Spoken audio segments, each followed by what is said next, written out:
बिस्मिल्लाहिर्रहमानिर्रहीम। इनफैक्ट्स के मुअज़्ज़ज़ दोस्तों, अस्सलामु अलैकुम।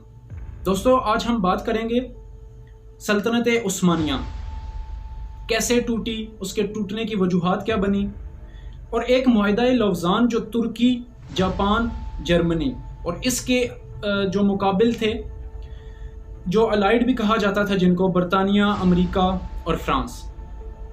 नाज़रीन, जंग अज़ीम अव्वल के शिकस्त के बाद सल्तनत उस्मानिया टूट गई।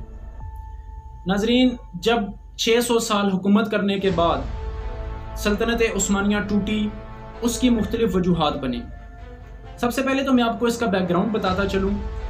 सल्तनत उस्मानिया ने दुनिया के 3 बड़े आज़मों तक अपनी सरहदें कायम रखी, और इस दौरान उन्होंने बहुत से अहम इस्लामी और बहुत से गैर मुस्लिम ममालिक को भी फतह किया और वहाँ पे इस्लाम का निज़ाम राइज किया, और इसके साथ साथ उन्होंने वहाँ पे खिलाफत कायम की। नाज़रीन, जंग अज़ीम अव्वल की शिकस्त के बाद अलाइड के साथ तुर्की का एक मुआहिदा हुआ, जिस मुआहिदे के तहत सल्तनत उस्मानिया को ख़त्म कर दिया गया।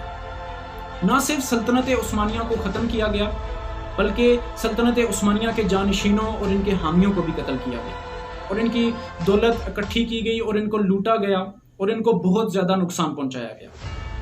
नाज़रीन, उसके बाद सिर्फ यही नहीं, तुर्की पर बहुत सी पाबंदियां भी लगाई गई। उन पाबंदियों में सर फहरिस्त जो हैं वो मैं आपसे शेयर करूंगा। तुर्की की तमाम मादनियात निकालने पर पाबंदी लगा दी गई।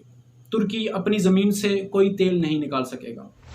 तुर्की की जो बास्फोरस बंदरगाह है वो सेम लाइक गवादर, जिस तरह गवादर हमारे लिए बहुत इंपॉर्टेंट है, इस तरह तुर्की की वो बंदरगाह बहुत इंपॉर्टेंट है।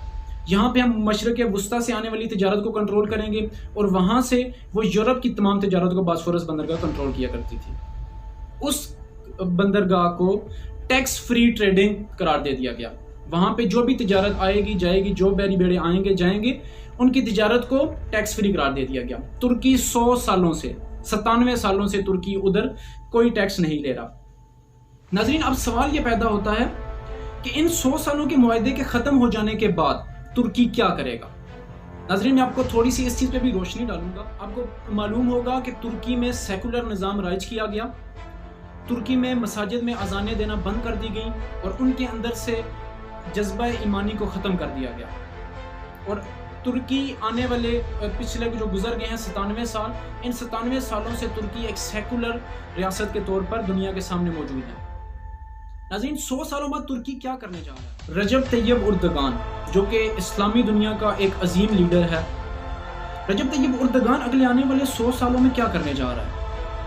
रजब तैयब उर्दगान सबसे पहला जो काम करेगा वो बास्फोरस की बंदरगाह से टैक्स फ्री तिजारत को ख़त्म कराएगा।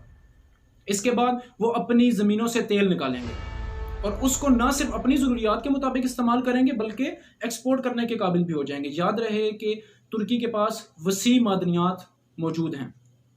उसके बाद तुर्की इसकी तैयारी पहले से कर रहा है।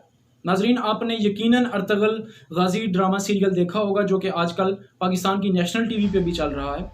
अर्तगल ड्रामा बनाने का मकसद ही यही था कि ये तुर्की की तैयारियों में शामिल है। एक और चीज़ बताता चलूँ कि 2023 में ये मुआहिदा ख़त्म हो जाएगा, यानी आज से 3 साल बाद तकरीबन ये मुआहिदा ख़त्म हो जाएगा।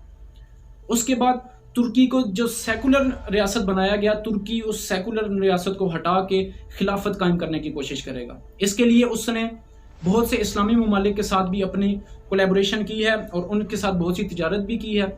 इसका मैं आपको एक मिसाल बताता चलूँ कि जो बड़ी 2 कंट्रीज़ हैं, इनमें मलेशिया है, और दिफाई लिहाज से जो बड़ा मुल्क है पाकिस्तान, जो कि इस्लामी एटमी रियासत है, उसको भी तुर्की ने अपने साथ मिलाया है।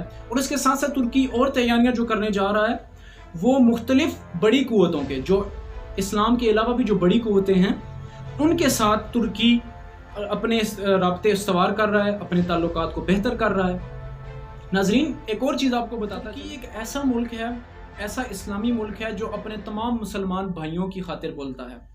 अब देख लें कि अगर फ़लस्तीन में कोई ऐसी चीज़ हो रही है तो तुर्की उस पर आके बोलेगा, कश्मीर में ऐसी कोई चीज़ हो रही है तुर्की आके उस पर बोलेगा। तुर्की के सदर ने यहाँ तक कि इसराइली सदर से हाथ तक नहीं मिलाया। और यही होता है एक इस्लामी लीडर की क्वालिटीज़, कि अगर कोई आपका दुश्मन है तो आप उससे दुश्मनी करें।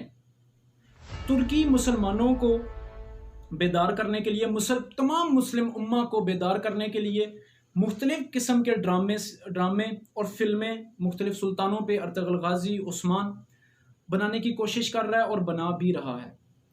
اس کی وجہ کیا ہے کہ مسلم امہ کے اندر جہاد کو فروغ دیا جائے۔ ناظرین، یہ تھی آج کی ہماری ویڈیو، جس میں ہم نے اپنی ریسرچ کے مطابق آپ لوگوں سے کچھ چیزیں شیئر کی۔ اگر آپ کو یہ ہماری ویڈیو پسند آتی ہے تو اس کو لائک ضرور کیجئے گا، اپنی آراء کا اظہار ضرور کیجئے گا، اور اس کے ساتھ ساتھ مزید معلوماتی ویڈیوز کے لیے اور مزید اسلامی ویڈیوز کے لیے اس چینل کو ضرور سبسکرائب کیجئے گا۔ اللہ آپ کا حامی و ناصر ہو۔ اللہ نگہبان۔